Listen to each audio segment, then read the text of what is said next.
pour prouver qu'un quadrilatère est un parallélogramme. Si un quadrilatère vérifie l'une des 4 conditions que je vais vous énoncer, alors ce quadrilatère est un parallélogramme. Tout d'abord, en utilisant la définition, si un quadrilatère a ses côtés opposés parallèles 2 à 2, alors c'est un parallélogramme. De plus, si un quadrilatère a les diagonales qui se coupent en leur milieu, alors ce quadrilatère est un parallélogramme. De plus, si un quadrilatère non croisé a 2 côtés parallèles et de même longueur, alors ce quadrilatère est un parallélogramme. Et enfin, si un quadrilatère non croisé a les côtés opposés de même longueur 2 à 2, alors ce quadrilatère est également un parallélogramme. Pour voir à quoi ces propriétés peuvent servir, je te propose 2 exemples d'application.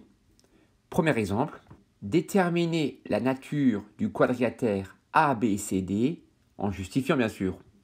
Démontrer, c'est enchaîner en respectant un jeu de lois logiques, des certitudes, des propriétés mathématiques établies pour arriver à la conclusion souhaitée. Et justement, pour respecter ce jeu de lois logiques, je vais utiliser un tableau à 3 colonnes. Première colonne, je sais que. Deuxième colonne, d'après la propriété. Et troisième colonne, j'en déduis. Dans la liste des 4 propriétés que nous venons de voir, je vais voir s'il y a une propriété qui peut ici s'appliquer. Tout d'abord, nous ne savons rien sur le parallélisme des côtés. Nous ne savons rien non plus sur les longueurs des côtés. Par contre, nous savons, grâce au codage de la figure, que le point E est le milieu du segment DB et que le point E est le milieu du segment AC. Donc les diagonales du quadrilatère se coupent en leur milieu. Et c'est cela la propriété que nous allons utiliser. Si un quadrilatère a ses diagonales qui se coupent en leur milieu, alors ce quadrilatère est un parallélogramme. Cette propriété s'applique car je sais que ABCD est un quadrilatère et je sais que les diagonales de ce quadrilatère se coupent en leur milieu. Je le sais car le codage de l'énoncé me l'indique. Je peux donc en déduire que le quadrilatère ABCD est un parallélogramme. Deuxième exemple d'application, déterminer la nature du quadrilatère TAOU, en justifiant bien sûr. On va faire comme avant, on va voir si une propriété pour prouver qu'un quadrilatère est un parallélogramme peut ici s'appliquer. Je ne connais rien sur les diagonales de ce quadrilatère. Je ne connais rien non plus sur les longueurs des côtés. Et a priori, rien ne m'indique que les côtés opposés sont parallèles 2 à 2. En fait, grâce au codage de la figure, je sais que des angles sont égaux 2 à 2. Et ces angles sont des angles alternes-internes.